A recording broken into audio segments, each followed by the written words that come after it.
Olá, seja bem-vindo ao canal Mauadier Advocacia. Meu nome é Vinícius Mauadier e hoje iremos tratar do BPC Loas. Muitas pessoas me perguntam, Vinícius, quem tem direito ao BPC Loas? Ele pode gerar pensão por morte? Vai ter direito a 13º salário? E se na família uma pessoa já receber BPC, o outro também pode receber? Pode acumular com outro benefício? Bom, essas e outras perguntas nós iremos tratar nesse vídeo. Dito isso, venha comigo. O que é o BPC Loas? O benefício de prestação continuada é a garantia de um salário mínimo mensal. E quem tem direito a esse benefício? A pessoa com deficiência e ao idoso com 65 anos ou mais que comprovem não possuir meios de prover a sua subsistência, ou seja, a própria manutenção, nem de tê-la provida por sua família. Isso é o que diz o artigo 20 da Lei 8.742 de 1993, que é a Lei Orgânica da Assistência Social, chamada de LOAS. Outra pergunta bem frequente é a seguinte: e se um benefício previdenciário?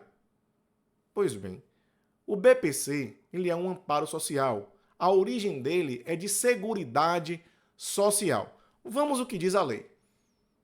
A assistência social, direito do cidadão e dever do Estado, é política de seguridade social não contributiva que prevê os mínimos sociais realizada através de um conjunto integrado de ações de iniciativa pública e da sociedade para garantir o atendimento às necessidades básicas. Portanto, não é um benefício previdenciário. Ele é um benefício de amparo social, de seguridade social. O que é pessoa com deficiência? O artigo 2º do Estatuto da Pessoa com Deficiência assim dispõe. Considera-se pessoa com deficiência aquela que tem impedimento de longo prazo de natureza física, mental, intelectual ou sensorial, o qual, em interação com uma ou mais barreiras, pode obstruir a participação plena e efetiva na sociedade em igualdade de condições com as demais pessoas.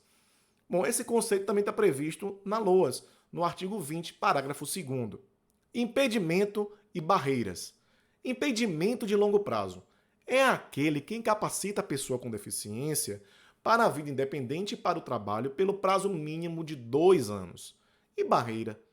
Olha, barreira é qualquer entrave, obstáculo, atitude, como diz aqui o slide, ou comportamento que limite ou impeça a participação social da pessoa, bem como a comunicação, o acesso à informação, a compreensão, a circulação com segurança, entre outros. Por exemplo, pessoal, nós temos aí barreiras de transporte.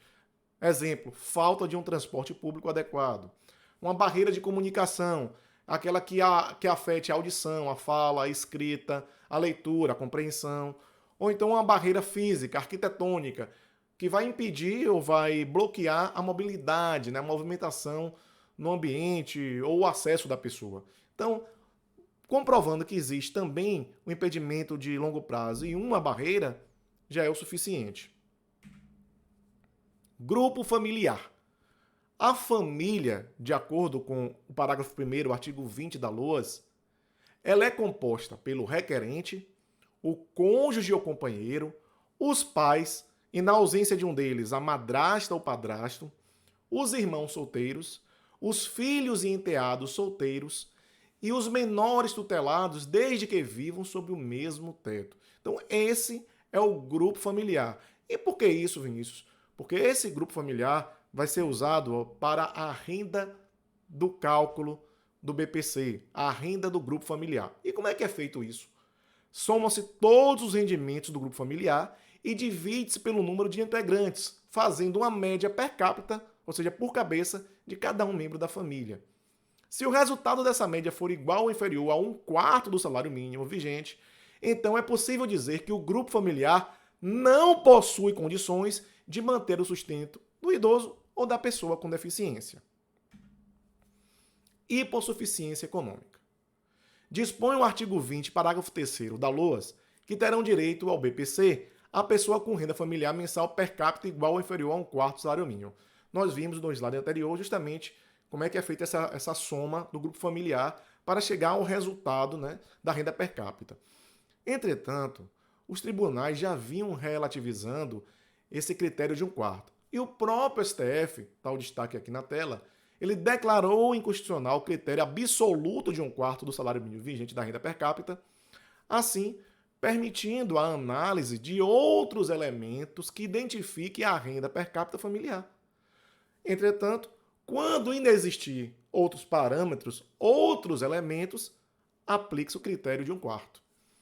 Conclusão: podem ser comprovados todos os gastos ordinários e extraordinários para demonstrar que a renda mensal daquela família não é suficiente para quê? Para a manutenção do idoso ou da pessoa com deficiência. Avaliação pericial. A concessão do benefício ficará sujeita à avaliação da deficiência e do grau de impedimento. Assim, ao requerer o BPC, haverá a avaliação médica e ou avaliação social, que serão realizadas por médicos peritos e por assistentes sociais do INSS. Ou seja, se vai ser um pedido, um requerimento de BPC para uma pessoa com deficiência, vai ter uma avaliação médica e também vai ter uma avaliação social. Agora, se for o idoso, somente a avaliação social. Requisitos necessários. Como vimos anteriormente, precisa ser pessoa com deficiência ou ter mais de 65 anos de idade. Não possuir meios de prover o seu sustento, nem de tê-lo provido por sua família. Ter renda mensal ou inferior a 1/4 do salário mínimo por pessoa da família. Como vimos anteriormente, esse não é um critério absoluto. Sendo comprovado por outros elementos, você terá direito. Ter inscrição no cadastro único, ou seja, no CAD único, atualizado há menos de 2 anos. Isso é muito importante, tá? Além disso, ter CPF. Observações importantes. Para ter direito ao BPC, não é necessário ter contribuído para o INSS. Nós vimos lá no começo que o BPC ele tem a origem de Seguridade Social não contributiva. Portanto, independe se você contribuiu, parou de contribuir ou se você nunca contribuiu. O BPC também não gera direito à pensão, ele não dá direito a 13º salário e não dá direito ao abono anual.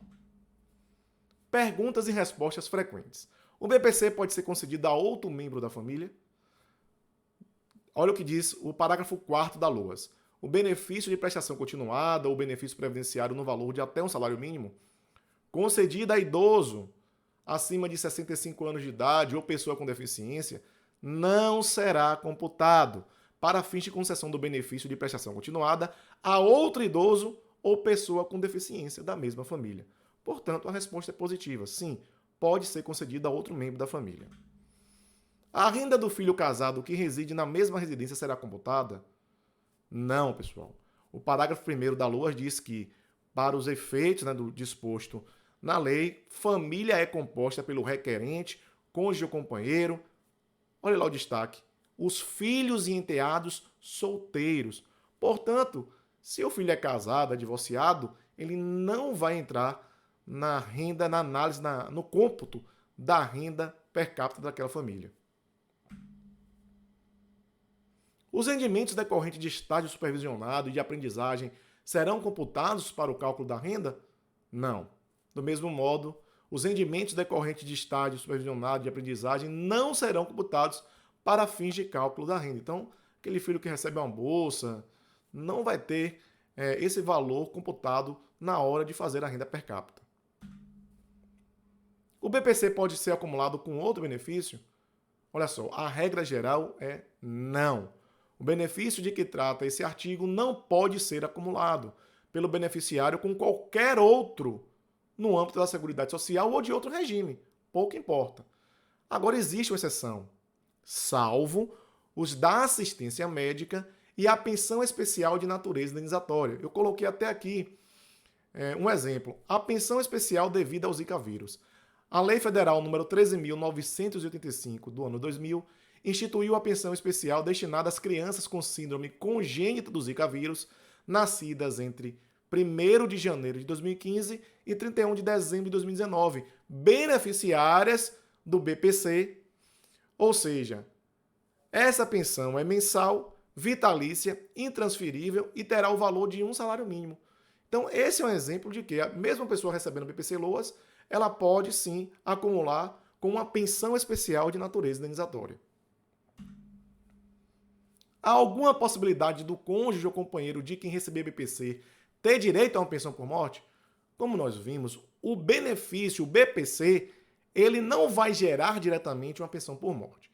Entretanto, por exemplo, se o beneficiário em vida ele já tiver os requisitos para a aposentadoria e ele vier a falecer, essa cônjuge, companheira, o filho, o dependente, ele poderá ter direito à pensão. Não em decorrência do LOAS, do BPC-LOAS, mas da aposentadoria. Uma outra situação é que esse beneficiário do BPC, enquanto ele estiver em vida, ele pode estar realizando contribuições como segurado facultativo. Ao fazer isso, ele vai readquirir sua qualidade de segurado, e essa modalidade de contribuição ela não é uma atividade remunerada, portanto, ele pode fazer sem qualquer risco de suspensão do BPC. Eu até coloquei um destaque aqui importante.